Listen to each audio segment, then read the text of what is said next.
Welcome to the Mayo Clinic Human Optimization Project, where we're creating the blueprint to help you become the best human you can be. I'm your guide and fellow optimizer, Christopher Camp. There's increased attention being paid to the concept of longevity recently. People are living longer than they ever have, and the desire to continually extend our lifespans is at an all-time high.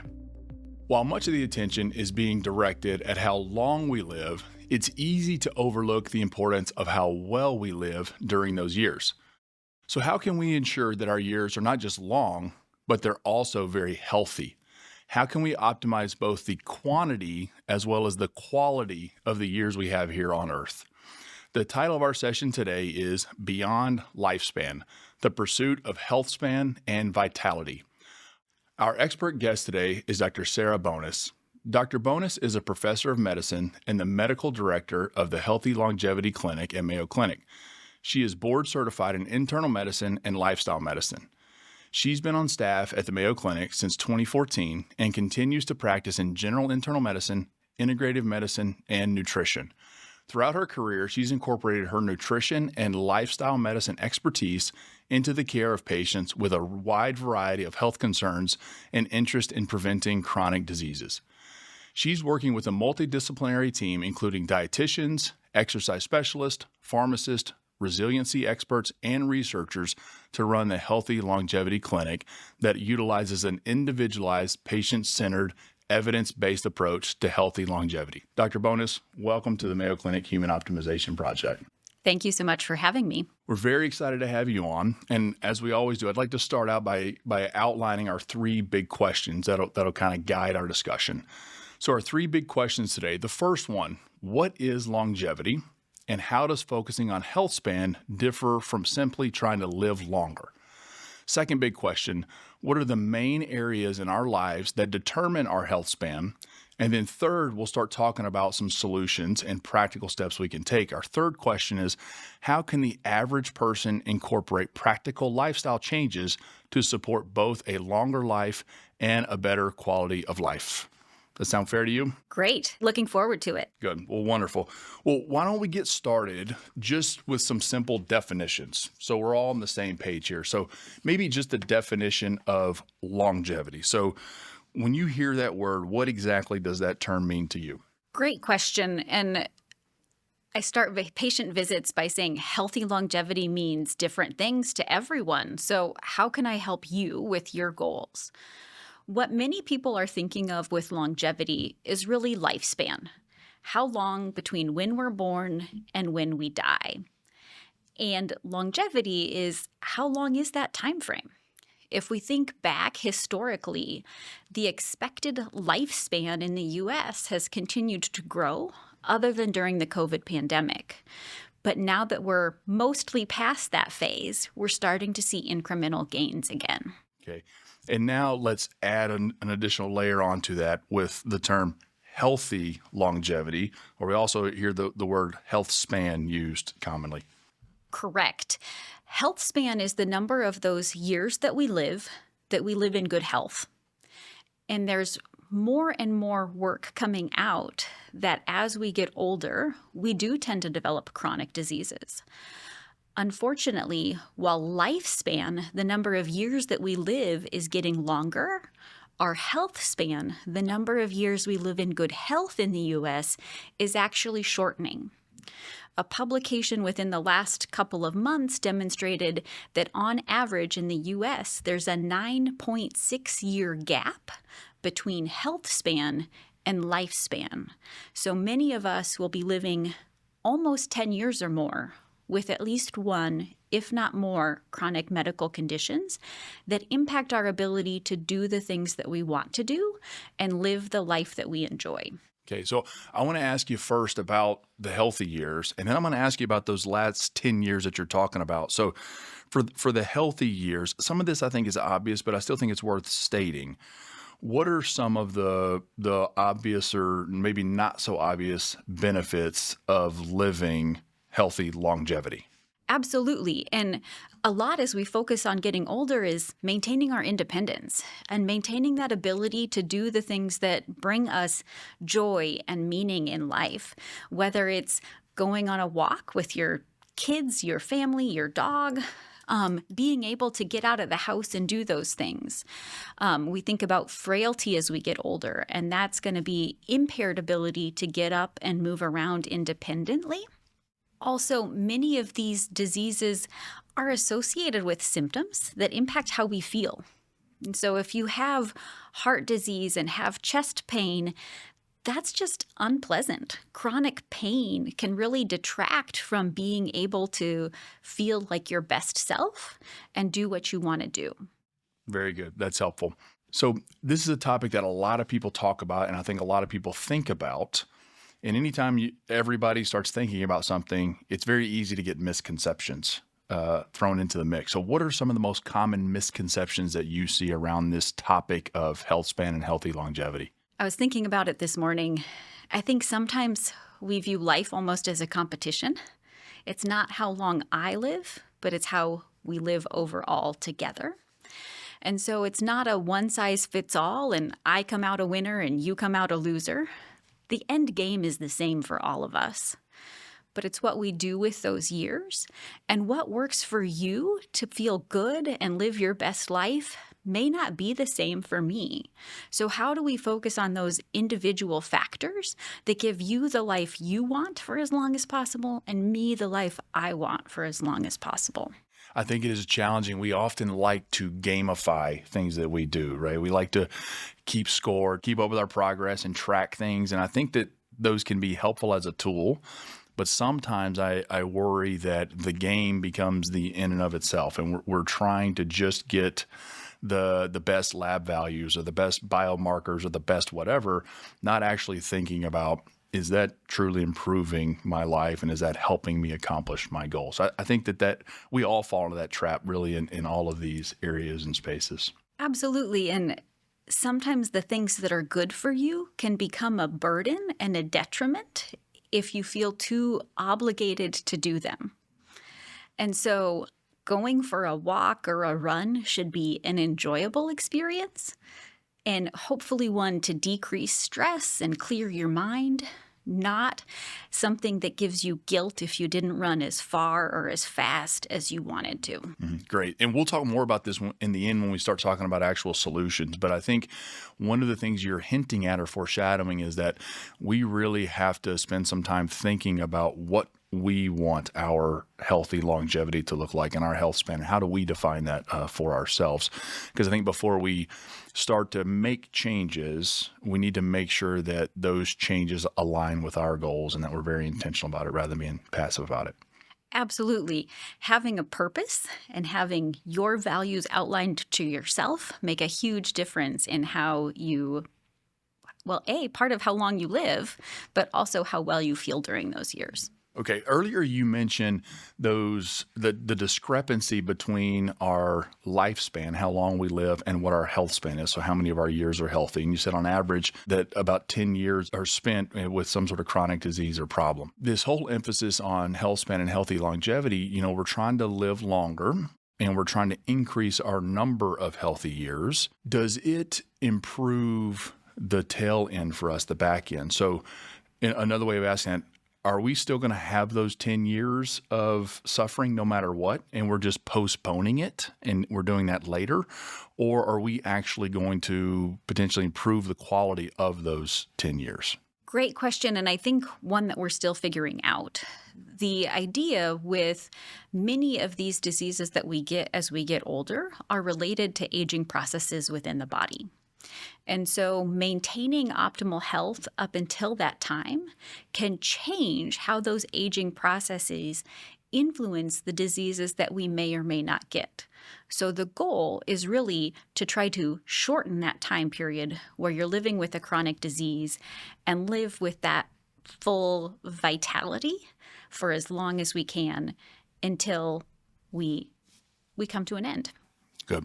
And I know you're very involved in research in this space and you really believe in evidence-based longevity. So I'm curious, what are some of the new things that we're finding? What is the research and literature showing about health span? I pause because there's so many different pieces to it. And it's such a growing field that there's not any one thing to pinpoint. And with anything, it's challenging, particularly as we talk about lifestyle or potentially inherent traits and how they impact health span and lifespan. And there's been work out of, I believe, Harvard looking at relationships and connections and how does that impact our health and our lifespan. Other work that we were just talking briefly about looks at attitude and optimism, and those who are more optimistic tend to live longer. Other work out of Europe talks about how those who are not afraid of dying may actually live longer as well. Some large cohort-based studies where we look at a whole population and try to figure out factors that are similar between these look at a lot of those lifestyle factors that we've already talked about: exercise, diet, healthy weight, sleep, avoiding toxins such as nicotine, tobacco, sometimes alcohol. Others have incorporated things such as social connections. If you have a bad day, is there someone who can give you a hug? Is there someone who can bring you groceries when you're sick? And even anxiety and depression. Not that you've never had a challenge with anxiety or depression in your life, but are we appropriately addressing it so that it is not hindering you and the ability to do what you want to do? It's interesting because a lot of what you're talking about hits on so many different domains of us as a human, right? This is not just about what we eat or our sleep or our exercise or our social interconnections. It's really the sum of all of those parts. And it kind of touches every domain that we talk about here on the Human Optimization Project. One of the things I want to get your thoughts on, there's a lot of talk out there about the blue zones. Yes. And a lot of people are interested, and it's not simple. There isn't one secret to the blue zones, but could you maybe just briefly kind of explain what those are and what we know about them that people may be able to take away from it? Yeah, I think it was back in 2004 that some of this work was initially published with Dan Buttner, who was a journalist, I believe, actually from Minnesota, working with National Geographic. And the blue zones, I'm not sure why, as they were looking at maps of the world and aging populations, they highlighted in blue areas where there was a higher proportion of individuals who had lived to 100 years or older. So those areas marked on the map were identified as a blue zone, and Dan and his team went to go find out what's in common amongst these different populations that range from Japan to Loma Linda, California to Costa Rica. So not a similar geographic presence, but what traits did these people have in common? And there's a documentary, there's books, there's actually cities that are working to become blue zone certified. Jacksonville, Florida is one of them. I believe Austin, Minnesota is actually blue zone certified. And so these are things where they focus on social connections. So if you looked at the blue zones, frequently there were family meals, or you would get together with friends for a cup of tea or to chat at the end of the day. Plenty of exercise, and it wasn't what we usually think about as going to the gym, but it was incorporating daily walks and physical activity in everyday life instead of I'm going to go do my 30 minutes on the treadmill. Eating a predominantly plant-based diet, and so making sure that we were getting plenty of fruits and vegetables and legumes. Limited electronic devices or those what I would consider sometimes distractions, and so sleep was easier. Those social connections were more important. And so those are several of the key components to the blue zones that really have tied out in other research and work as well. So you named a lot of great things that they're doing there, but I noticed you didn't say that there's one secret supplement that they're all taking that we should all be on. So there isn't this secret sauce or magic bullet that a lot of people are looking for. Not that we have identified. Okay. All right. So let's shift now into sort of our second section with our second big question. So that second big question, or what are the main areas in our lives that determine our healthy longevity? So I'd like you've mentioned some of these already, and I'd like to go into them in a little bit more detail. But one of the things I think before we start is I always like to ask myself, how much of this is controllable?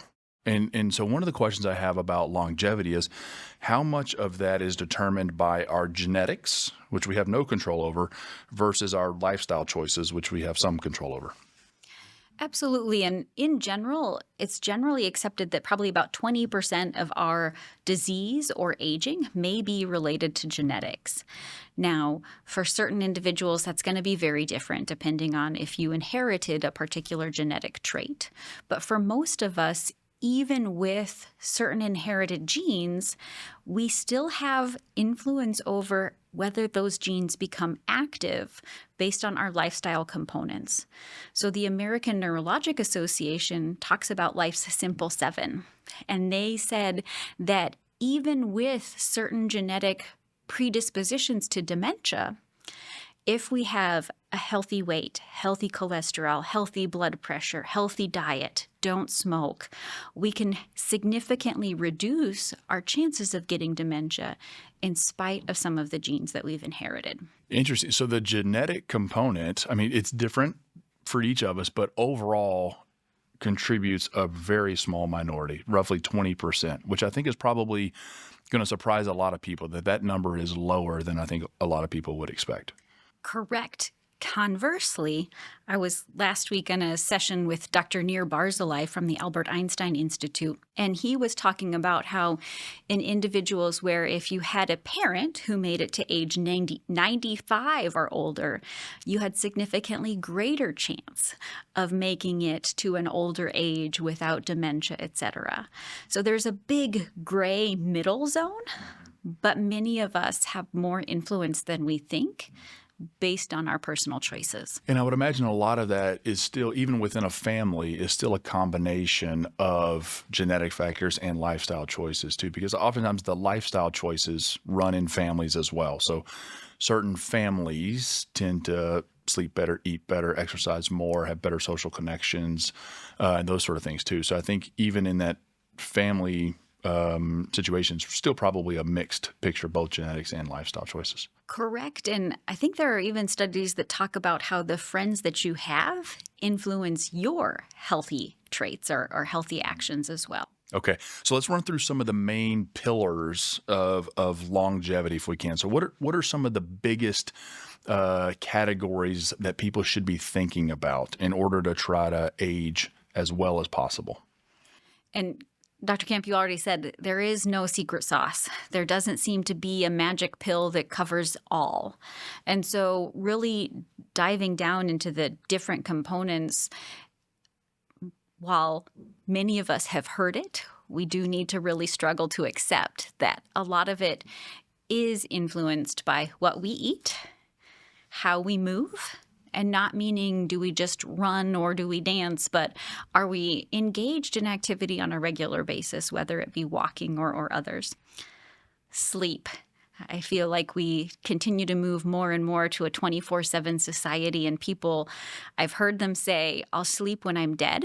However, there's more and more evidence that if we don't sleep well now, then our lives will be impacted and death may come sooner. It's going to come to fruition sooner than you want. Yeah. Absolutely.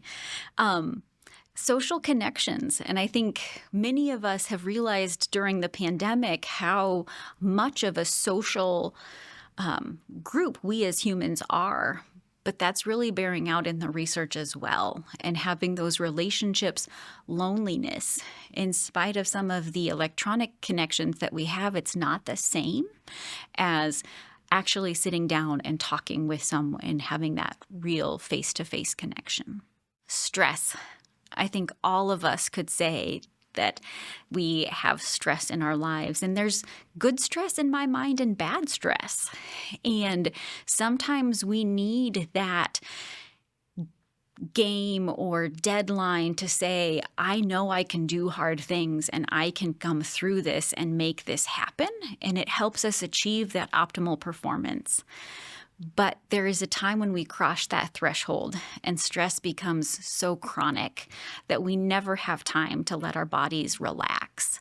And that is an unhealthy stress. Yeah, I think that's a fantastic list. And it's really easy for people to look at it and think, well, because of the world I live in and the expectations that are put on me, it's harder than ever to get good sleep. It's harder than ever to not be stressed. It's harder than ever to have genuine social interactions with people. And I think that there is some truth to that. But I would also say our knowledge on how to do those things well is at an all-time high. And our understanding of the importance of those things is also at an all-time high. So yes, it may be challenging, but at the same point, our motivation to do it should be, at an all-time high, or at least the evidence is there to support that. And I think that as we get smarter about it, hopefully we can be more strategic and be more intentional about how we manage those things that, if left to our default, we're going to do a very poor job of. But if we're very intentional about it, maybe those are some areas where we can start to make some improvements. And I would also say to our audience that because stress is at an all-time high and sleep is at an all-time low and connections are low, those are areas where sometimes even just a small amount of effort can have an outsized impact on your forward progress. Because we are struggling so much, we're doing so poorly, that just any steps forward can be significant steps forward. Well, obviously there is a lot of attention that's paid to shortcuts because of this, because it is so hard. So people are looking at the life hacks or the supplements or things they can take or do. What are your thoughts on that? Are there any clear evidence that there are things that are measurably improving our lifespans in the category, we'll say supplements to start? I would not say in a universal fashion there's a supplement that answers that for everyone. Now, in specific populations, working with your healthcare team for identifying any risk factors that you have is going to be important. Part of the increase in lifespan across the globe is better nutrition. And so if you're not getting adequate vitamin D, vitamin B12, iron, other components through your diet or through other means, or you may have a certain disease condition. And so we need to make sure that we address that for you as an individual. But there are others where you can have vitamin D toxicity, too much vitamin D, or iron overload, or many of these other things. So it's really, in my mind, a case-by-case basis as to how we address that. And we've talked a lot about the whole concept of defining your health span has to be individually based. And you have to be intentional about it. And I think of this as the exact same way. And so we shouldn't adopt just because one person says this is the supplement that everybody should be taking, or this has helped me in this way. You can't necessarily apply that same logic to yourself. And you got to think about, why am I doing this? What are my goals? What are my deficiencies? And be very thoughtful and get the help from experts that you need as well. Along those lines, I think we've seen some people do some relatively concerning things in the past, and some of those concerning or maybe even dangerous things have become mainstream at times. So what are some of the more concerning or dangerous practices you've seen people take on in the name of longevity? And there are so many what I would consider fads, right? It seems to be the popular thing at the time. If you look back in medical history, opening up the closet to let the skeletons out, radiation actually was touted for longevity. There's a nice book called The Radium Girls, and they talk about the unfortunate consequences, severe consequences and death that we put young people through because we didn't understand in medicine or just in science in general the potential risks associated with radiation. And it was being used to make the glow-in-the-dark numbers on watches. But as people were what they called pointing, using the paintbrushes and sticking them actually in their teeth to get a fine point, they were being exposed to radiation in the oral cavity. And unfortunately, many young women had severe dental issues and eventually cancer and death associated with that. But in the meantime, other people were peddling radiation-based treatments on the street and saying this is what you need for the cure-all. Smoking.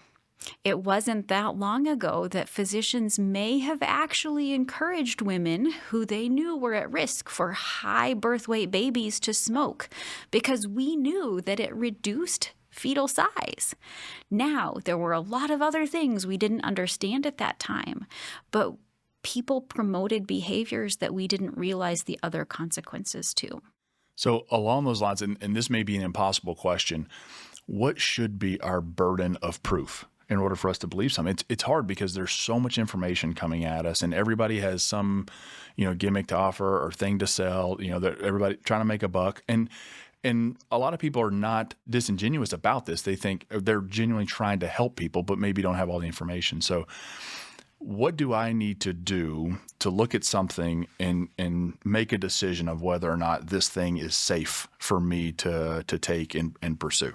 Great question. And I think about it as a risk-benefit ratio. If I have been diagnosed with a terminal disease and I know I have no other options, I'm willing to take a greater risk because I'm hoping for a bigger reward.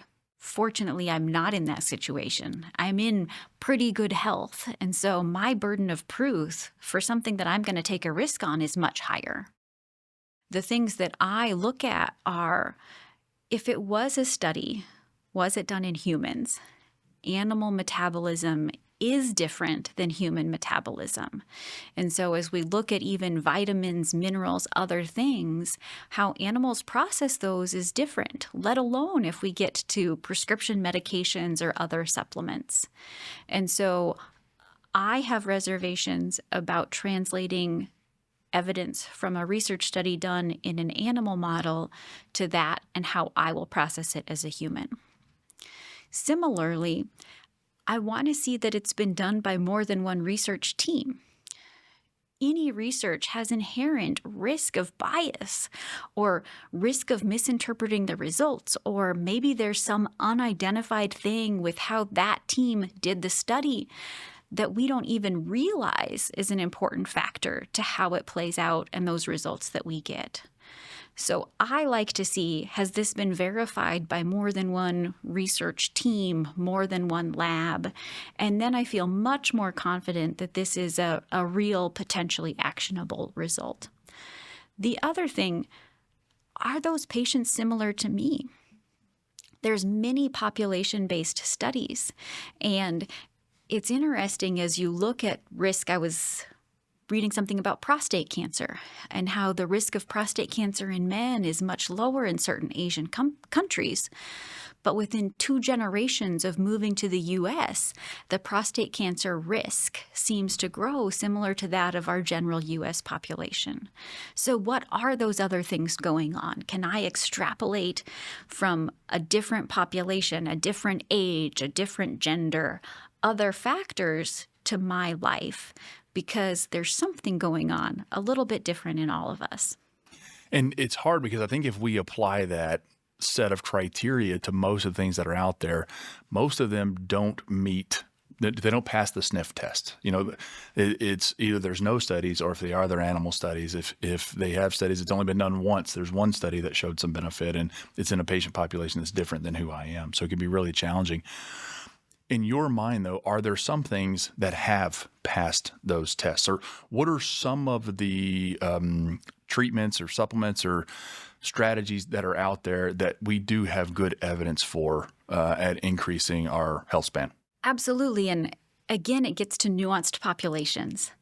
And so there are certain medications that we know if we have diabetes, it will not only help improve your disease process, but impact your lifespan.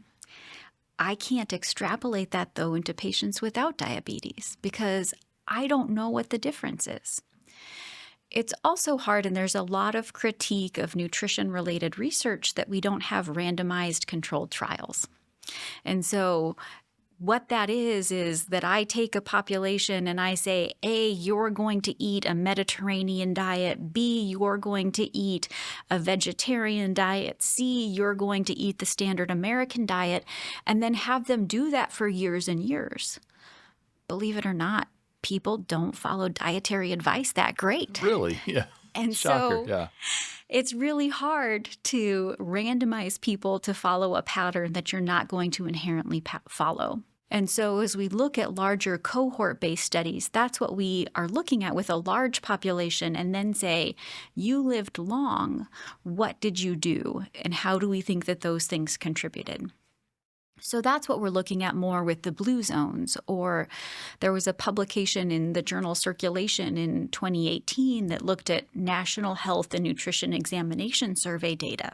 And they broke it down into 5 things that we've talked about: exercise, diet, healthy weight, avoiding toxins, and etc. Similarly, just in 2024, that work was not repeated, but there was a similar project done in the Million Veterans Project, where again they broke it down into what are these lifestyle factors that extended your lifespan. And those things bore out again in that population. There were a few additions in the Million Veterans Project study, and that included no opioid use disorder. Certainly that has grown in our country in the last few years. And then also social connections. And that was where, do you have someone, if you have a bad day, who can give you a hug?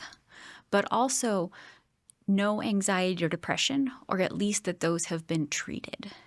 It's interesting when I keep asking you, what are the proven strategies and what do we have the evidence for? I'm seeing some similar themes that keep emerging between sleep, nutrition, exercise, social connection, avoiding toxins. So this is helpful to see. I like that it sort of keeps coming back to that, and we'll do that as we get to the third section. We'll put a bow on it as we talk about those things. One last question before we get into that section, though. You know, we're sort of talking about slowing down the speed of aging here with all of this, but I want to look at the other end of the spectrum. Can you contrast a little bit normal aging and premature aging? So what are some of the earliest signs for folks that they might be aging unhealthily or might be prematurely aging, and what can they do about it? Great question, and a challenging one to answer. I think about it from a variety of perspectives, and I ask my patients, how old do you feel? It's a fascinating question if you just sit and think about it. And I think all of us will have days where it's like, I don't feel that I'm X. I feel 10 years younger. I was able to go out and I kept up with those college kids on that hike. Newsflash, I'm past college. Or I was able to do X, Y, or Z that I could do when I was younger. Unfortunately, we also have those days where it's been a tough week. Things didn't go well, and man, I feel like I'm 10 years older, and I ache, and I don't feel good, and I don't have that energy. But where do most of your days fall? Are you feeling really good and you're able to be active and do those things that you want to do? I hear a lot of patients who talk about the things that they used to be able to do and they can't now. Are you still able to do many of those things that you were able to do in the past? Or one person was talking about how they realized at the gym they started to sit down to put their shoes on and they didn't used to do that. It's sometimes those little patterns that we think, wow, I didn't do that, but now I'm starting to. And can I potentially change that back? We can get into details and talk about gray hair or not gray hair. I think that's a really challenging one to assess given the prevalence of cosmetic products to change how we appear.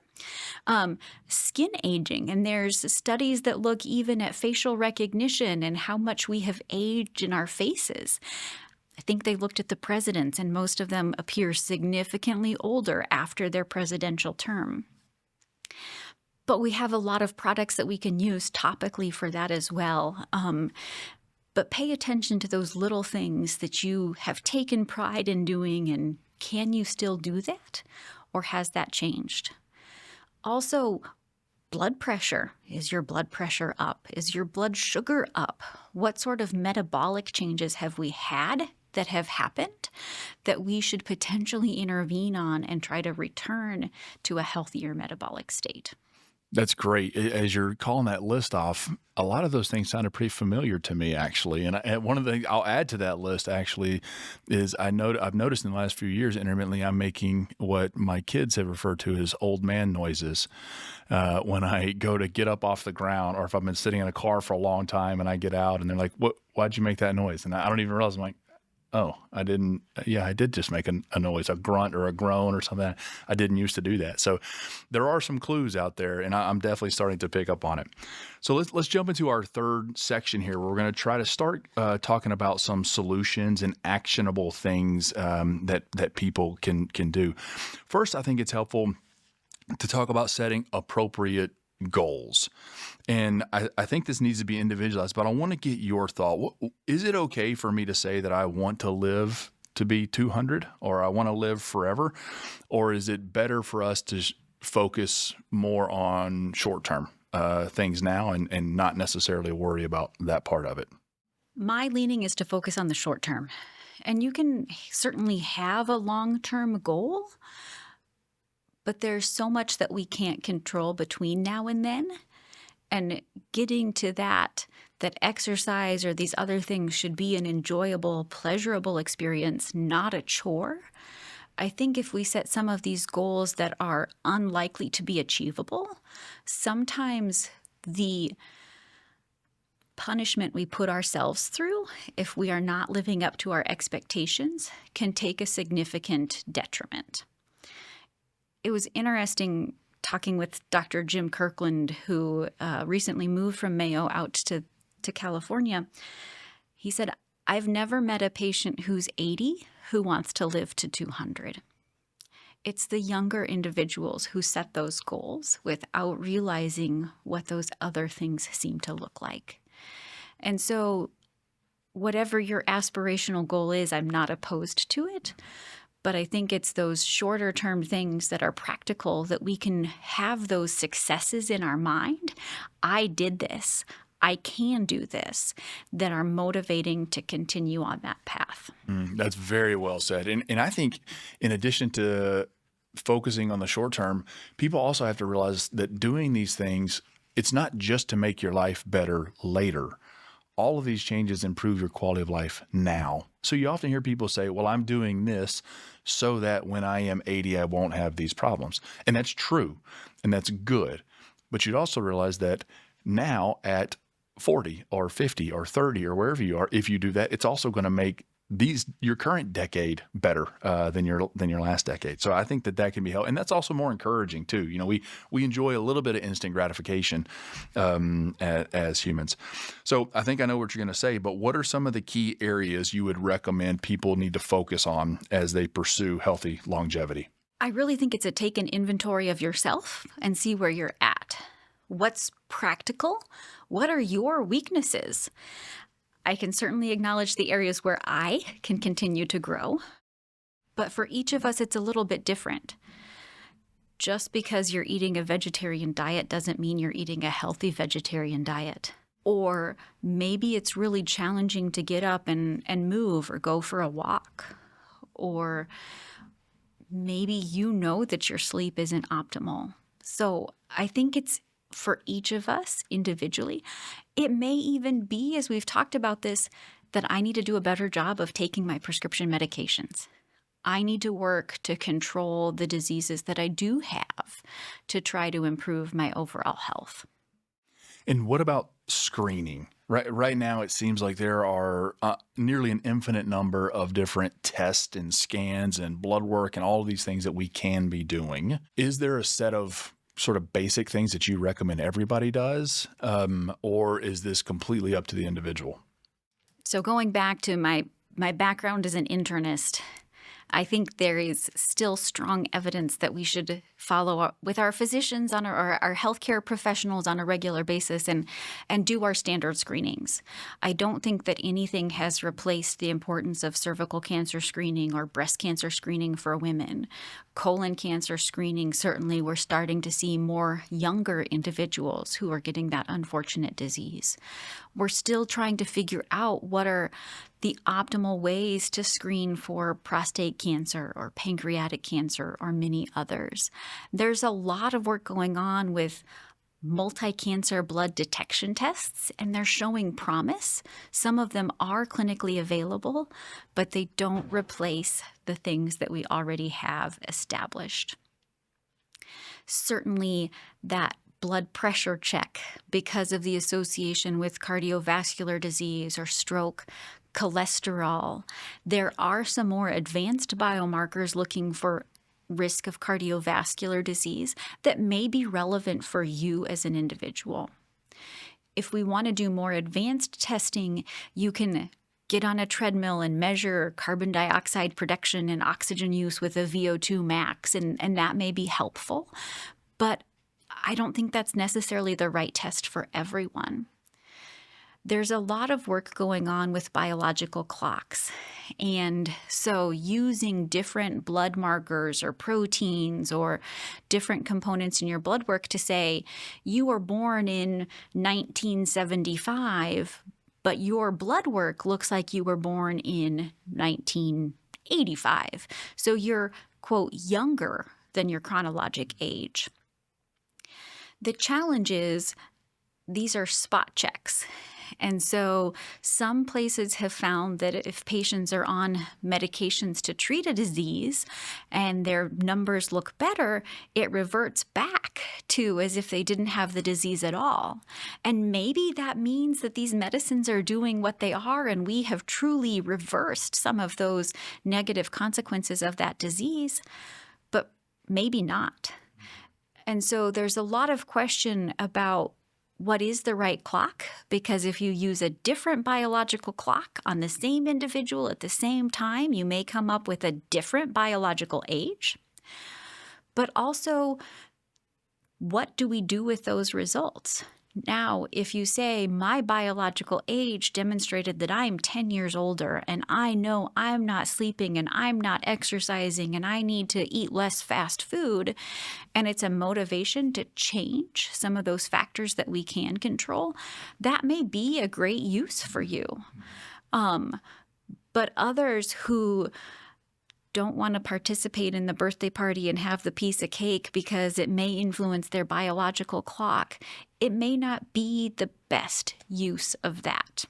I think we've also talked about there are some unintended consequences too. So oftentimes you do find things in these tests and we don't quite know the significance of them yet. And oftentimes that can cause quite a bit of anxiety for people and stress, which we know works against healthy longevity. So it accomplishes the opposite of what we're trying to do. So I think you said that very well. So stick with the cancer screenings, blood pressure, cholesterol, like the standard things we should all be doing. And then there are all of these other different tests, none of which are perfect, all have some flaws, but can give some valuable information. Just know what you're taking, why you're doing it, and what you're going to do with that information, and have a plan. Absolutely. And I want to add in one area that I think we forget about a lot, and that's actually dental health. So there's actually pretty good data now showing that oral health and potentially gingival disease may influence your longevity.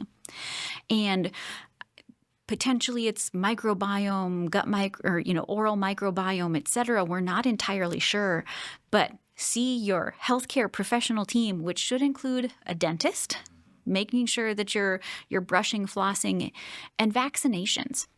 We sometimes forget about how many years of life expectancy or healthy life expectancy we've gained in the U.S. and honestly across the globe by helping to avoid some of these preventable diseases.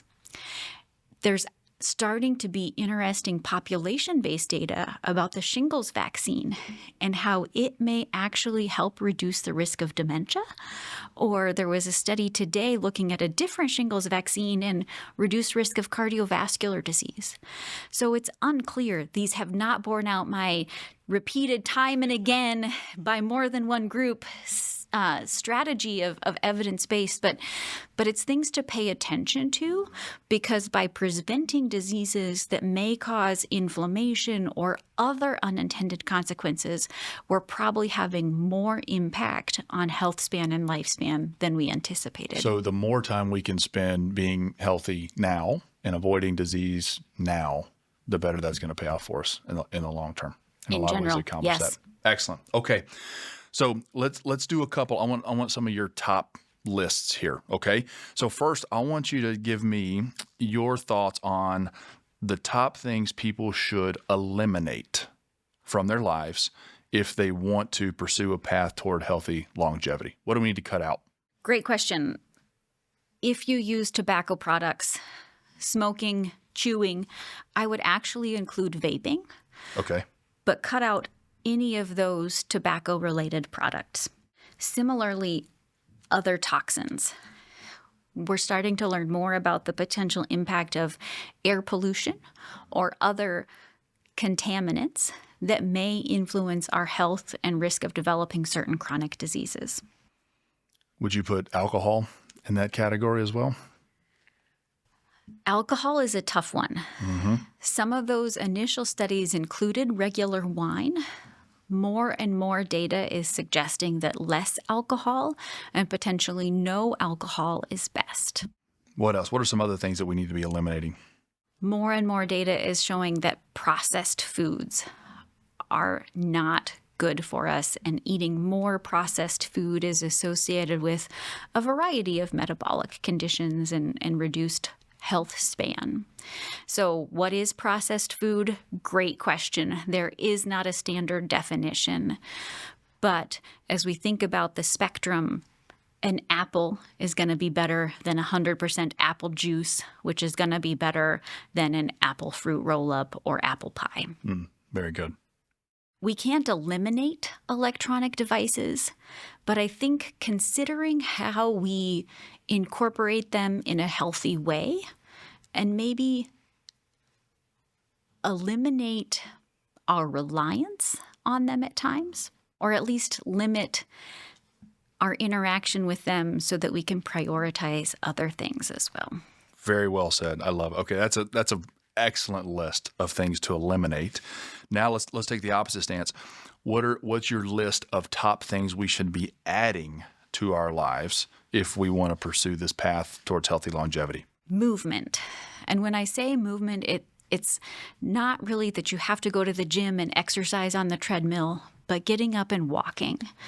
One of those population-based studies with the NHANES data, even 30 minutes a week makes a big difference in how many years of life added to life expectancy. So exercise counts, but is not the only way. No, and I'm very sensitive that different people have different capacities. And so I am not saying that everyone should be training for a marathon. Sometimes it's even getting up and walking to the mailbox instead of pulling your car over and grabbing it that way. Or I know people where there's chair yoga or other activities where you can stay seated but incorporate meaningful movement and help your body out. Great. Okay, what are some other things to add? Fruits and vegetables. My background is nutrition. It wouldn't be complete if I didn't put in my plug for eating the rainbow, not meaning Skittles, but meaning colorful fruits and vegetables. Great. Sleep. Really, most adults need 7 to 9 hours. A lot of us don't do a great job getting there.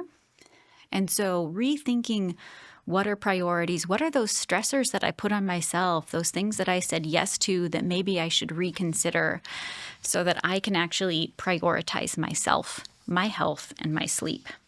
And then I think we talked about attitude, and I don't know the best way to say this, but being kind to yourself, giving yourself grace if you don't do all the things that you had hoped to do, giving grace to others. We are not perfect as individuals or as a group. But what are the things that I get upset about? Is it really worth it or not? Or have I just shortened my health span and lifespan by adding stressful reaction that I really didn't need to have? And I can go on my way and we can all be better. Great. I love it. And then anything else to add to our lives? You had mentioned earlier the social piece as well. Absolutely. I really think that those meaningful connections and being with people. And one of the things I like to do is, how can we combine these? How can I go on a walk with a friend? How can I prepare a healthy meal and eat with someone? It can be daunting if I think I have to do X and Y and Z, but a lot of these things you can combine. And so, how do you get the most bang for your buck as you're trying to optimize these pieces? Excellent. We're going to add these into our challenge here in just a minute. So we'll come back to these lists in a second. So this has been a fantastic discussion. I really appreciate, you letting us steal from your wealth of wisdom that you've been doing these years. So I'd like to take a minute just to wrap up the main learning points from me. And I learned a lot in this session. And I didn't know the 10-year gap between our lifespan and health span. So on average, for us, we have about 10 years that we deal with chronic diseases and pain towards the end of our life. So that discrepancy is about 10 years long for us. I was also surprised to hear that only about 20% of our lifespan is determined by our genetics, which means 80-ish% of it is probably due to lifestyle choices. So we do have agency in this and actually being able to improve it. I also like the fact that you talked a lot about sort of personalizing your plan. Decide what your goals are, what a healthy lifestyle looks like for you, and what healthspan looks like, and that'll kind of help direct everything. So we shouldn't just steal somebody else's definition of a happy and fulfilling life, that we have to figure this out on our own. We also talked about the main factors that contribute to it. So, and it's things that we keep coming back to, and we have a lot of sessions in the Human Optimization Project about these. So meaningful social connections, improved movement and exercise, nutrition, sleep, minimizing anxiety, all of those sort of things that we've talked about all really contribute. And there's actually very good evidence. And then the last thing is, as we were talking about this, I think that there are nearly an infinite number of options that people can do, but we really need to focus on the big levers here. And I think that many of us don't have the time, effort, energy, or stress to be worried about small little things that maybe have no impact whatsoever, when there are areas of our lives where we could get massive return on investment for our time. And most of those are going to be the nutrition, the sleep, increasing the movement and exercise, and those social connections. So those were some of the biggest take homes for me. Now I'd like to give you a chance to kind of wrap up by answering our three big questions here. So we've done it, over the last 40 minutes or so, but now directly I'll get your rapid fire answers to this. So our first big question: what is longevity, and how does focusing on health span differ from simply trying to live longer? So I define longevity as really what we're talking about with lifespan, the number of years between when we're born and when we die, versus health span, which is the number of years that we live in good health. As you pointed out in your summary, in the US, the difference between health span and lifespan is actually getting greater. So we have fewer years in good health in spite of more years lived. And what are the main areas in our lives that determine our healthy longevity or health span? You've summarized well. I think diet or nutrition, exercise and movement, connections, social engagement, attitude, sleep. And for some of us, it's going to be following up on those specific disease-related things, supplements, medications. But for all of us, what we do with our life and activity is going to be important. Great. And to the audience, if you think, wow, they keep saying the same things over and over again, that's on purpose. That's because those are the big levers. That's where we need to be focusing our time, effort, and energy. And then our last question: how can the average person incorporate practical lifestyle changes to support both a longer life and better quality life? And agree, that gets back to those personalized goals. I work with individuals who their goal is to eat one vegetable a day. Let's just start somewhere small. Sometimes when you shoot for the stars, you totally miss. And so let's take those bite-sized things that I know I can do.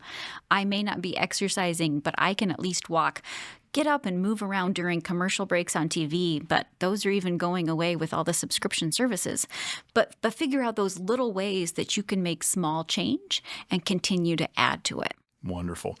So our challenge that we have, so we always like to end with a challenge and sort of a call to action to help get our audience started on the process of improving and living a more healthy life. So for this one, I want the audience to look back, to go listen again to the list of things that you recommended they eliminate from their lives and the things that you recommended we add. And so I'll just recap. On the elimination side, try to eliminate tobacco, so smoking, chewing, and also vaping. Second one was eliminate toxins, air pollution, minimize alcohol, eliminate processed foods, and the third one was minimize our time spent and our reliance on electronic devices. So the first part of the challenge is pick one of those areas, and I know we all have multiple things we could be doing. Just pick one thing and make the smallest change you can to eliminate a small portion of that. And then secondly, I want you to look at the list that Dr. Bonnes mentioned we add to our life. So number one was increased movement and exercise. Number two, more whole foods and fruits and vegetables. Number three, more sleep. Number four, better attitudes and general good vibes. And then fifth, improved social connection. So see how you can incorporate at least one of those into your life more consistently. And I really like your advice on combining some of those too. So you can go on a walk with a friend, and you can eat healthy foods over a meal with others. And so there's certainly ways of doing that. Dr. Bonnes, this has been fantastic. Thank you so much for coming on. You did a wonderful job walking us through this episode. Our title is Beyond Lifespan, The Pursuit of Healthspan and Vitality. Thank you so much for joining us. Thank you for this opportunity. Great. And to our listeners, remember to live intentionally, consistently better. Keep striving to be the best human you can be and never stop optimizing. Thank you for tuning in to the Mayo Clinic Human Optimization Project. If you enjoyed this session, please subscribe and leave a review so others can find us. If you know anyone else that would benefit from this discussion, please share this episode to join us in our mission to help as many people as possible become the best humans they can be. That's all for today, but we want to hear from you. Email us at optimize@mayo.edu to let us know how you're progressing in your own human optimization journey and tell us what topics you want to hear about in the future. For more helpful tips and content, be sure to follow us on Instagram, X, and YouTube. This podcast is for informational and educational purposes only and should not be relied upon for medical, professional, or legal advice. Always consult with a qualified professional for any questions. The appearance of any guest does not imply an endorsement of them, their employer, or any entity they represent. The views and opinions expressed by the guests are their own and do not necessarily reflect the views of Mayo Clinic. Reference to any product, service, or entity is for informational purposes only and does not constitute an endorsement or recommendation by Mayo Clinic.